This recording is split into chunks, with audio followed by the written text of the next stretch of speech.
What happens when the rules you've spent years creating finally come back to bite you? What happens when the game you've been playing for decades suddenly flips and now you're the one getting hit with the consequences? And what happens when the very standards that you cheered for, the ones you mocked others with, you laughed at, and you enforced, are finally applied to your own side? See, that's the story of Jimmy Kimmel right now, because Disney just went ahead and indefinitely suspended him after his disgusting comments about Charlie Kirk's assassination and the conspiracy theories he's been spreading in the aftermath. And instantly, what do we hear? The left is screaming, "See? The right is hypocritical. You're canceling too." But we're just going to go ahead and stop you right there, folks, because this isn't cancel culture. This is accountability. And it's accountability by the very standards that the left has created, that the left has defended, and that the left has shoved down everyone's throats for what? The past 2 to 3 decades? See, here's the difference. Cancel culture is when someone is silenced, they're deplatformed, or fired just for having an unpopular opinion. Not for inciting violence, not for breaking the law, but simply for thinking differently.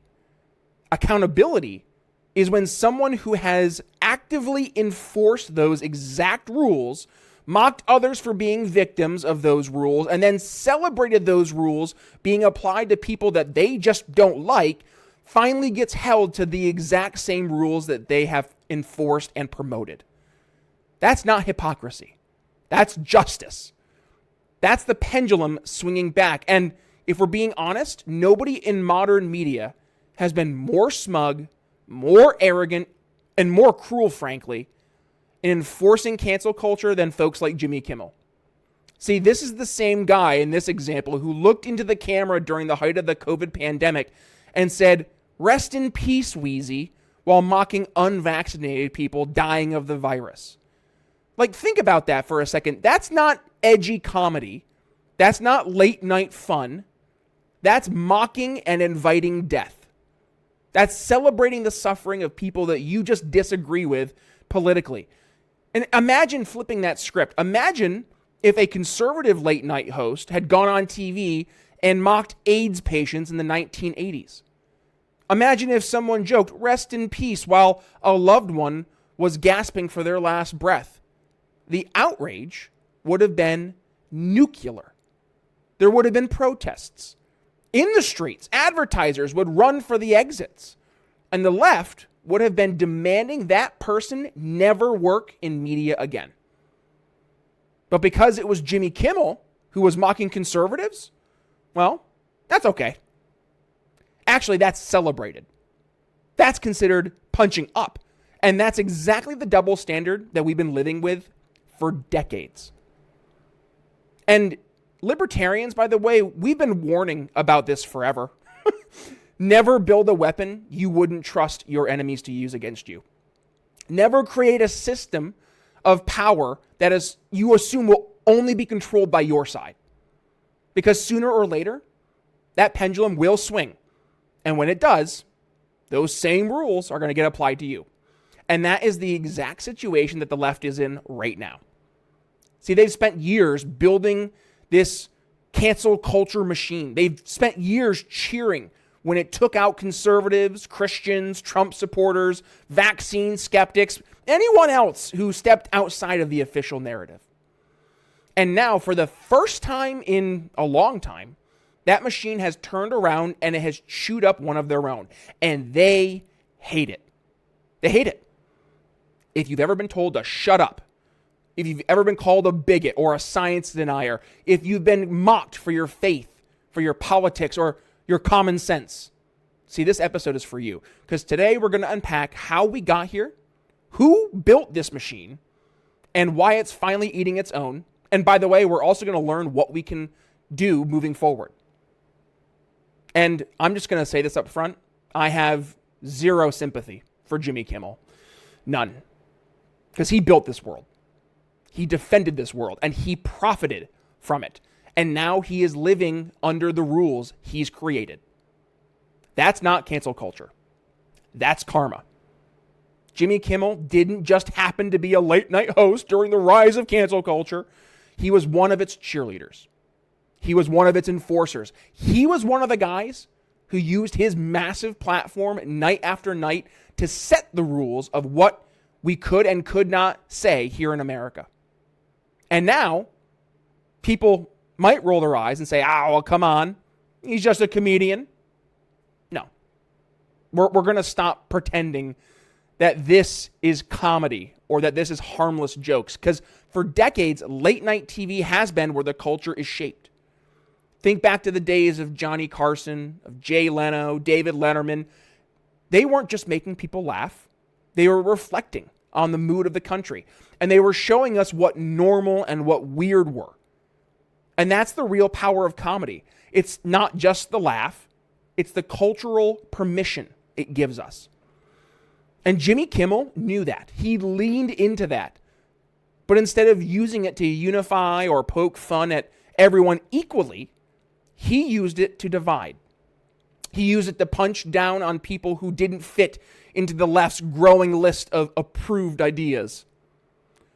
And think about the rules that were created over the last 20 years.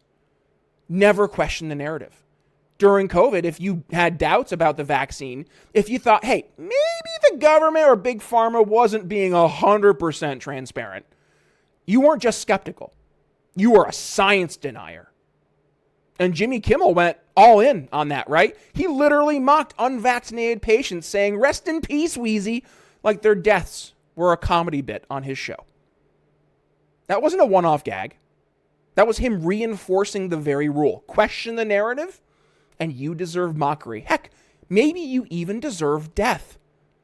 Or how about certain phrases being off limits? Because if you said all lives matter instead of Black Lives Matter back in 2020, you were branded as a racist. And this wasn't up for debate. And Kimmel played right along with this cultural script. He did skits mocking people who didn't get on board, treating them like they were cavemen who couldn't understand basic morality. Or how about the rule that science only means what the left says? Because if you pointed out biological differences between men and women, well, you weren't stating a fact, you were being a bigot. And Kimmel played along here too.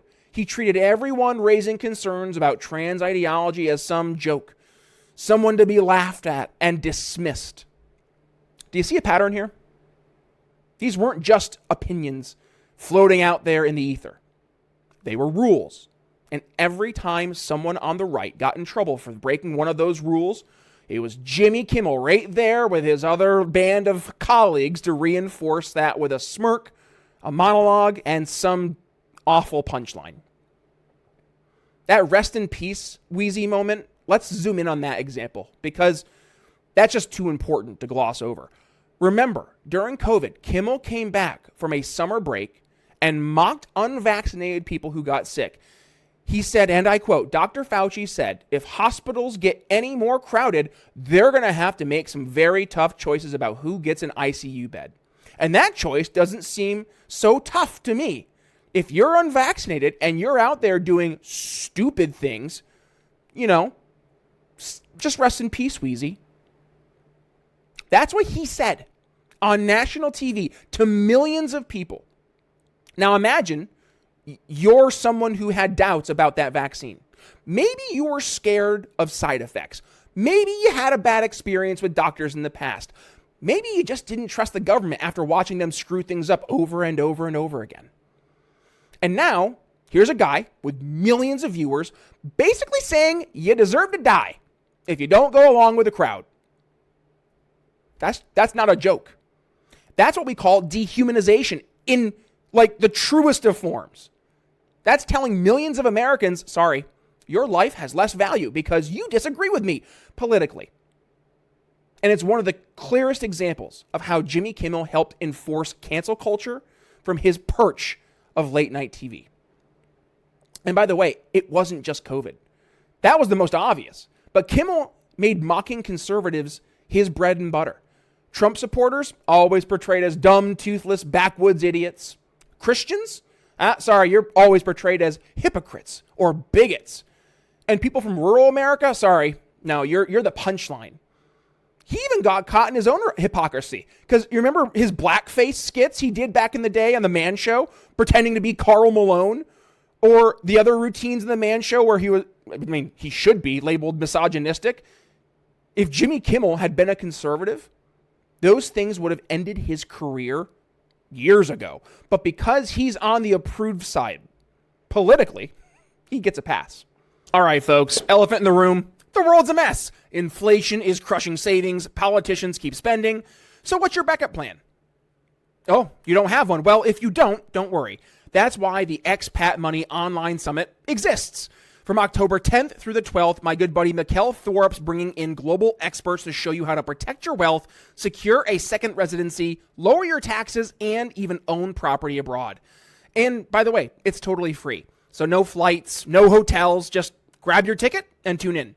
And this year, the focus is on Latin America, with booming opportunities in countries like Argentina, El Salvador, Panama, and Paraguay.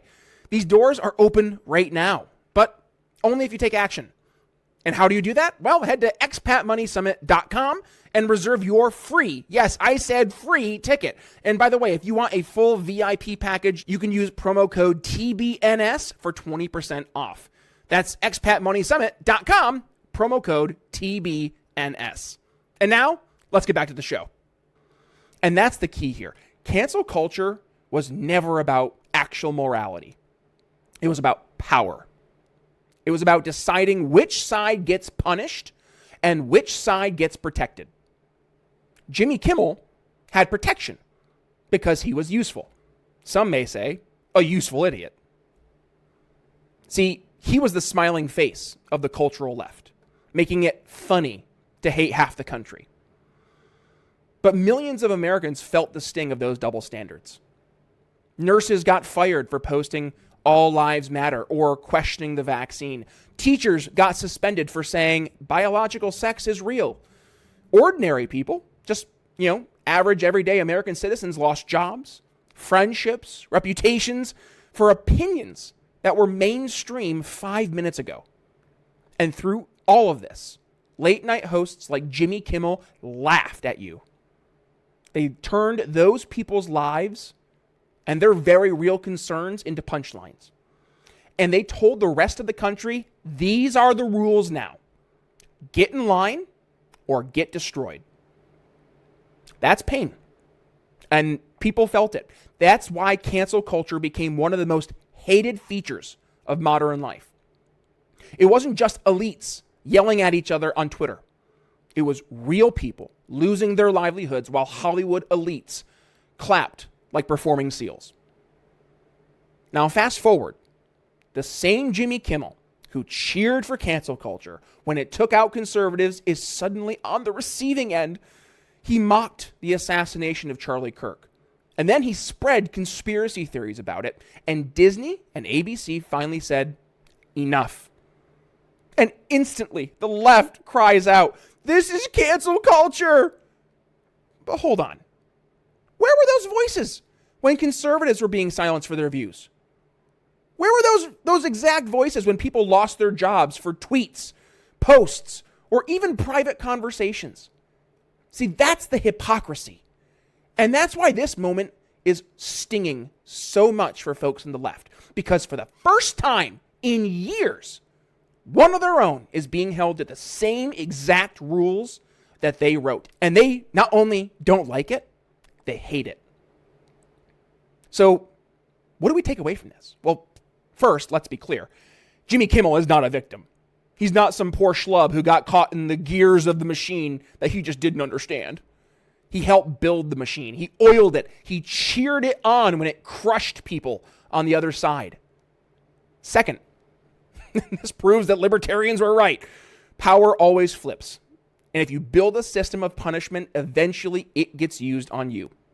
The cancel culture weapon was never going to stay in one set of hands forever. And then third, the real solution is simple.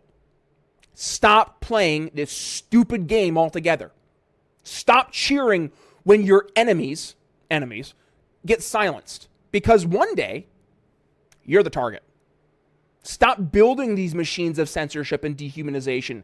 Because sooner or later, they're going to be aimed at you. Jimmy Kimmel is now living under the very rules that he spent years mocking others with. And again, that's not cancel culture. That is accountability. That's the pendulum swinging back. And if we zoom out from Jimmy Kimmel, because let's be real, he wasn't the only one playing this game. He wasn't the only one cracking jokes while regular Americans got their lives ruined for stepping out of line. No, there was an entire cast of characters who built cancel culture into the monster that it became. Think of it like a tag team. One guy throws the punch. Others cheer him on. Another holds the door open for the mob to rush in. And together, they create an environment where mocking, shaming, and silencing people wasn't just tolerated, it was celebrated. It was the game plan. And let's talk about some of these other folks. Who were they? Folks like maybe Stephen Colbert, or Brian Stelter, or Don Lemon. You know these names. You've seen the clips, and every single one of them played a role in making cancel culture what it is today. Look at Brian Stelter, the hall monitor of CNN. Let's start with Brian Stelter, the hall monitor of CNN. Because for years, he ran a Sunday show on CNN called, ironically, Reliable Sources. And the irony of that name should make you laugh out loud, because what Stelter really did, it wasn't reliable. It was predictable. Every single week, Stelter sat there and wagged his finger at conservatives. Fox News, oh, it's dangerous. Conservative talk radio, oh, they're spreading in misinformation. People who questioned election results or vaccines or riots in 2020, conspiracy theorists who they don't deserve a platform. And it wasn't just commentary, by the way. Stelter constantly pushed the idea that platforms like Facebook, YouTube, Twitter, that they all had responsibility to take out conservatives. He'd bring on so-called experts who would argue that misinformation was killing people, that right-wing voices were poisoning the country, that tech companies had to do more to shut down. And in plain English, he was calling for censorship over and over and over again. And remember, this wasn't a guy in his basement tweeting into the void. This was a guy who had a main show on CNN, one of the biggest platforms in the world, millions of people watching him, or at least seeing his clips. And every week they were told that silencing conservatives was responsible and necessary. Journalism? Methinks not. That is activism. That's cancel culture with a suit and tie. And how about Stephen Colbert? Yeah, if Jimmy Kimmel was the sneer of cancel culture, Colbert was the smirk. Remember when Colbert called Donald Trump's mouth Vladimir Putin's cock holster? That's not even a joke. That's just vulgarity. But the point wasn't humor. The point was dehumanization. And by extension, the millions of Americans who supported him. See, Colbert built his entire act on ridiculing conservatives. Trump voters painted as ignorant and hateful. Christians, again, mocked as hypocrites. Republicans in Congress or in elected office, you're the evil supervillains straight out of a cartoon. See, Colbert doesn't just make fun of politicians. He paints them with a broad brush. And when he mocks Republicans, he's mocking you even if you never voted conservative. He's mocking your parents, your grandparents, your church friends. He's mocking people in small towns across America who've never even been to big cities like New York, but who get lumped into his punchlines night after night. And millions of people laugh along. They clap. They cheer. They take their cues from him. And that's how cancel culture spreads. Because it's not always someone losing their job on day one. Sometimes it's just the steady drip, drip, drip of mockery until the whole group of people is seen as less than human. Stephen Colbert has done that for years, by the way. And don't forget, this is the same guy who branded his show The Resistance. A late-night talk show host declaring himself part of some political resistance. He turned comedy into a weapon of war, and he aimed it at everyday Americans who didn't vote like he liked. And let's talk about Don Lemon. If Brian Stelter was the hall monitor of CNN and Colbert was the smirk of late night, Don Lemon, he is the smug douchebag laugh because he didn't even try to hide his contempt for conservatives. Remember when he brought on a panel and laughed while they mocked Trump voters as stupid rubes, racist, and uneducated? Remember Rick Wilson pretending to be a hick? Yeah, they all chuckled. It was funny. And Don Lemon sat there giggling along like a little schoolboy, like it was the funniest thing he'd ever heard. See, that wasn't just a moment of bad taste. That was a window in how the elites actually see you. If you live in the middle of the country and you didn't go to an Ivy League school, if you shop at Walmart instead of Whole Foods, you're not just different to them. You're lesser. You're a punchline. And again, this wasn't some random guy on Twitter. This was on primetime CNN. Millions of Americans watched, and the message was loud and clear. Mocking conservatives is socially acceptable. It's something to laugh at. And that's cancel culture too. It's not just about firing people. It's about normalizing hate towards a certain group of people until it's okay to see them as second-class citizens. And Don Lemon did that for years. And it wasn't just these three guys. There were plenty of others. Keith Olbermann, Joy Reid, Trevor Noah, Jon Stewart, night after night, mocking half the country wasn't just acceptable. It was the default setting. The whole entertainment and media ecosystem was in on the game. You had late night hosts cracking the jokes. You had CNN anchors nodding along seriously. You had pundits on Twitter amplifying it. And together, they all created an atmosphere where silencing conservatives wasn't just seen as wrong. And all together, they created an atmosphere where silencing conservatives wasn't seen as wrong. It was seen as justice. And what about the normal people out there? What did this do to them? Well, it made them scared. Scared to speak their minds at work. Scared to post their real opinions on Facebook or Twitter. Scared to bring up politics at the dinner table. Why? Because they knew the rules. They knew that if someone said the wrong thing, it could mean HR calling them in on a Monday. They knew that if their boss leaned left and didn't take their stance, their career could be over. They knew that if their neighbors found out, suddenly they'd be treated like lepers. And every time it happened, there was Stephen Colbert laughing, Jimmy Kimmel smirking, Brian Stelter lecturing, and Don Lemon giggling. The pain of cancel culture wasn't just the job losses or the bans. It was the public humiliation and ridicule. It was the constant reminder that people like you are second-class citizens in your own country. And here's where this really stings, because these same people who laughed at conservatives losing their jobs, who cheered when people got banned off platforms, who mocked unvaccinated folks dying, now they want sympathy now that it's happening to them. The same Jimmy Kimmel who mocked Wheezy is crying foul when he gets let go. The same Don Lemon who laughed at Trump voters got shown the door at CNN and suddenly wants to be treated with respect. The same Brian Stelter who pushed for censorship now whines about being silenced. That's the double standard. That's the hypocrisy. And that's why the left is panicking. Because for the first time in decades, the rules they created are being applied to them, and it's hurting. So what did we learn, if anything? I hope we learned that cancel culture was never about morality.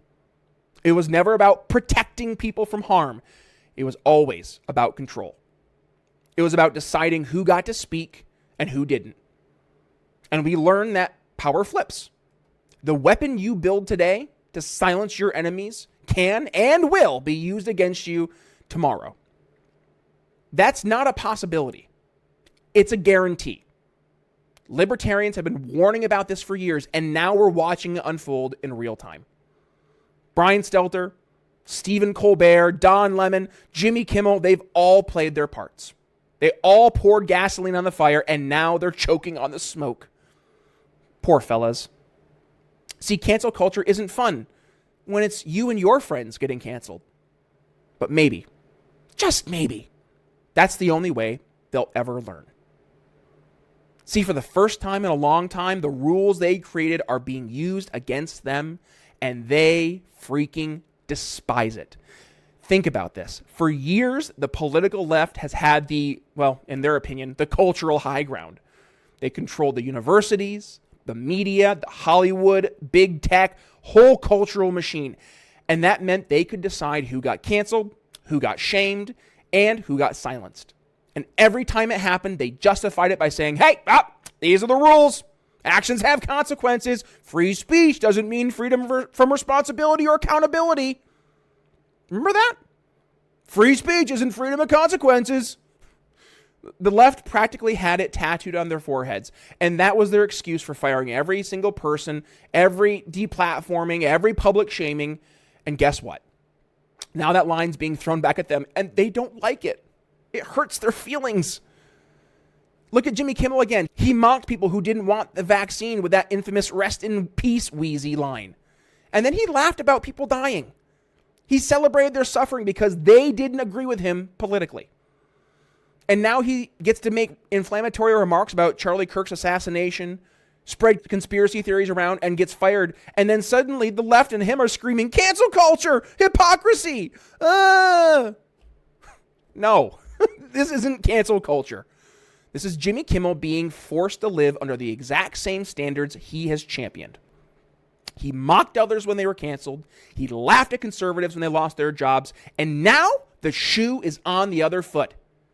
That is not hypocrisy. That's consistency.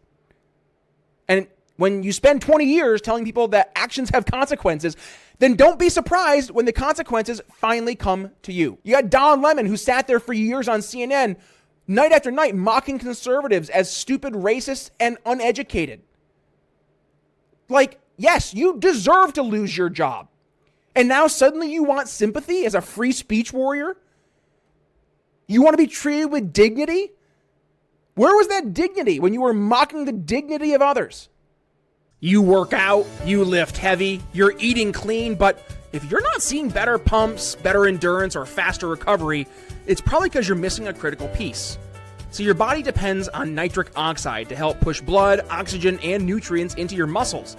And when your NO levels drop off, or if you're not maximizing them, it's like training with the brakes on. Less oxygen, weaker pumps, longer recovery. You're doing the work, but your body simply isn't keeping up. And that's where Cardio Miracle comes in. It's an advanced nitric oxide supplement loaded with L-citrulline, L-arginine, organic beetroot, CoQ10, and no junk. Just pure ingredients that synergistically work to increase blood flow, power your workouts, and accelerate your recovery without stimulants or synthetic BS.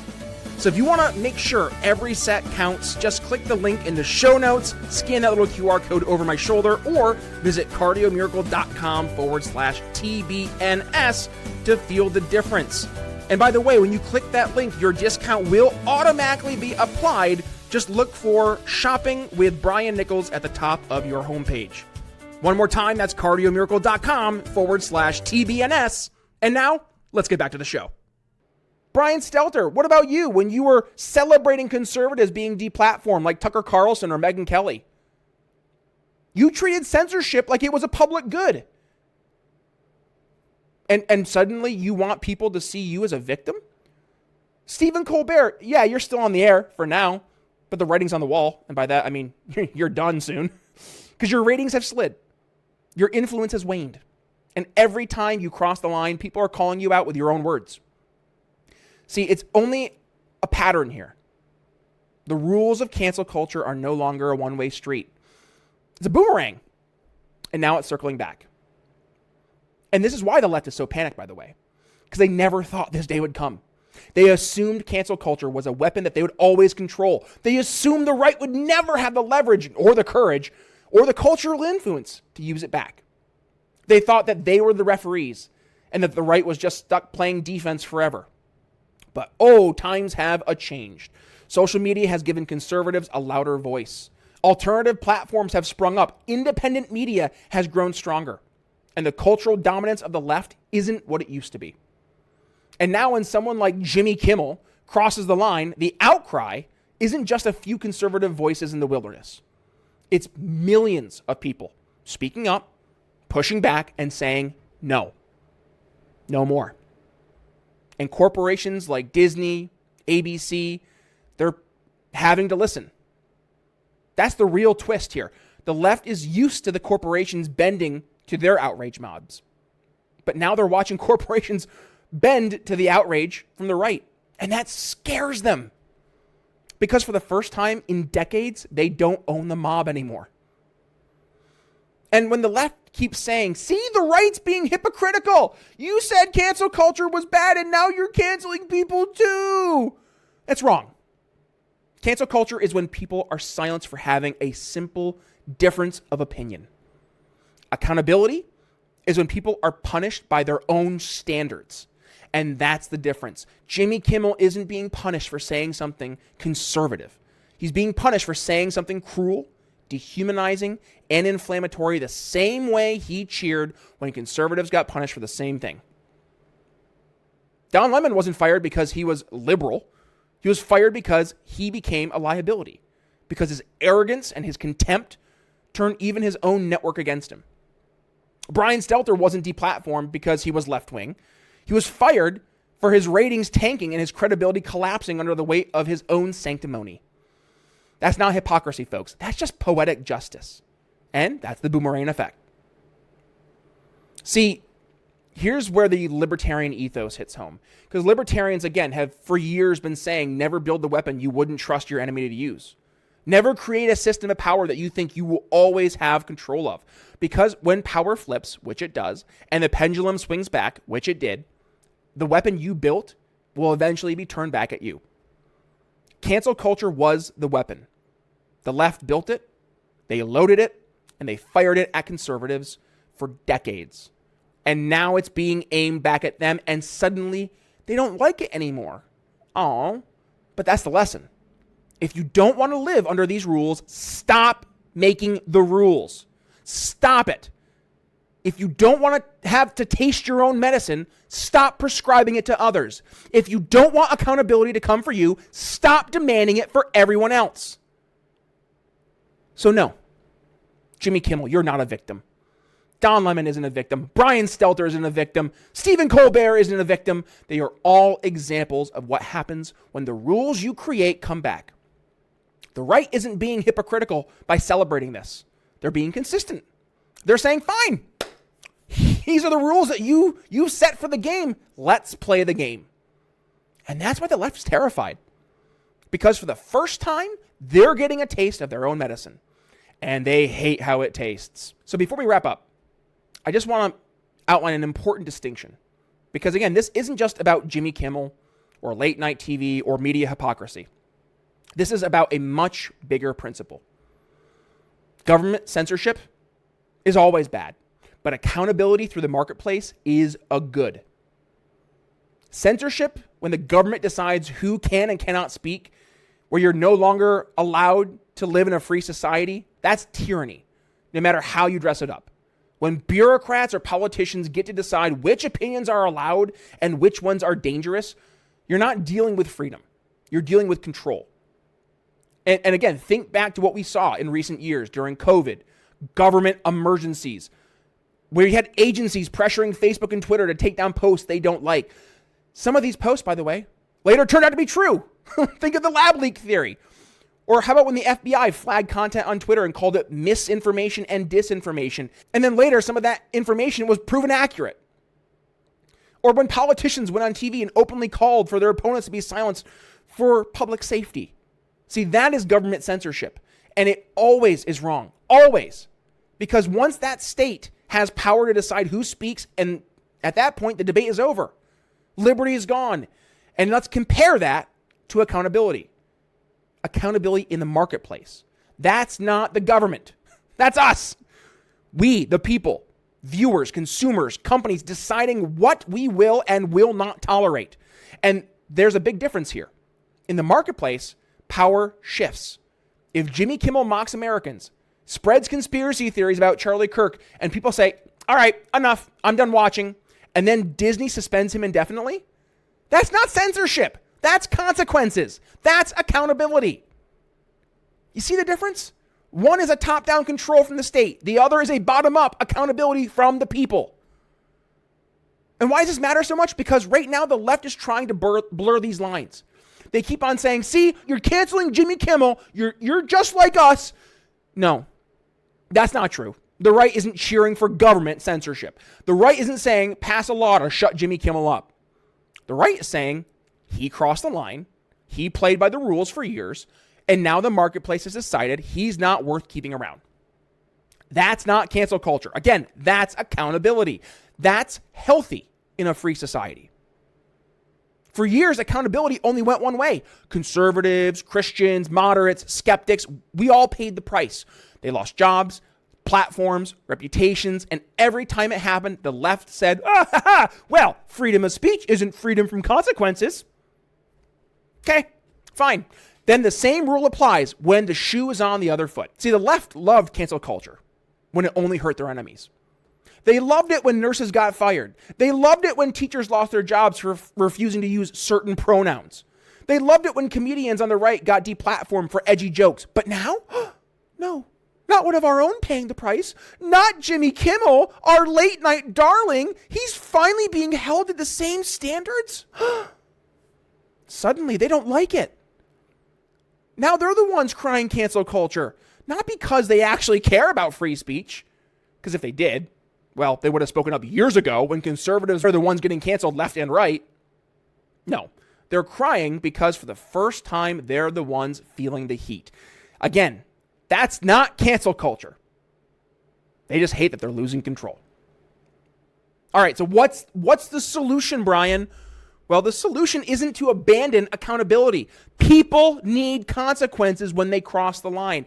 If they mock people's deaths, if you dehumanize half the country, if you're spreading lies after a tragedy just to muddy the waters, you deserve to get called out. You might lose your platform. And guess what? The solution is to make accountability fair.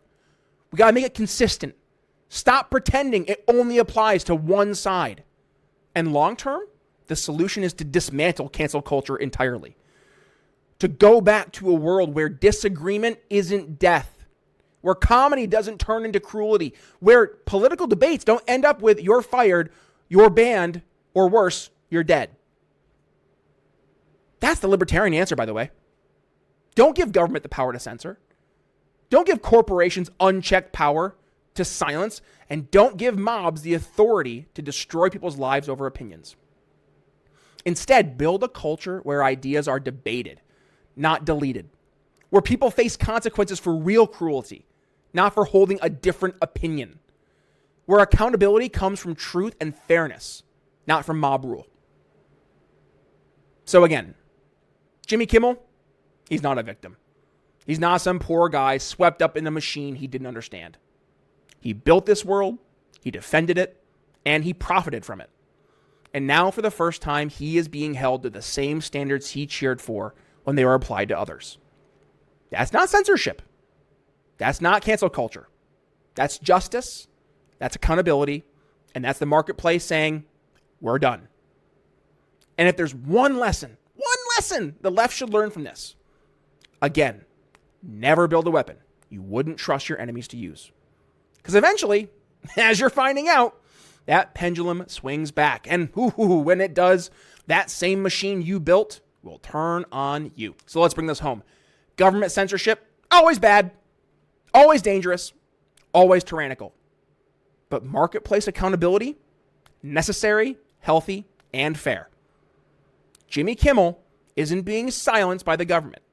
He's being held accountable by the same cultural rules he has enforced for years. And frankly, that's exactly what he deserves. And hey, friends on the left, if you don't like it, maybe, just maybe, it's time for you to rethink the culture you have created. Maybe it's time to realize that cancel culture was never going to be a one-sided conversation forever. Maybe it's time to dismantle the machine instead of crying when it finally turns on you. Because if you don't want the taste of your own medicine, you have to stop prescribing it to others. That's today's episode of The Brian Nichols Show. If you got some value from today's show, please go ahead and give it a share. When you do, tag yours truly at Nichols Liberty on Facebook, X, and Twitter. And you can find The Brian Nichols Show on your favorite podcasting platforms and video platforms.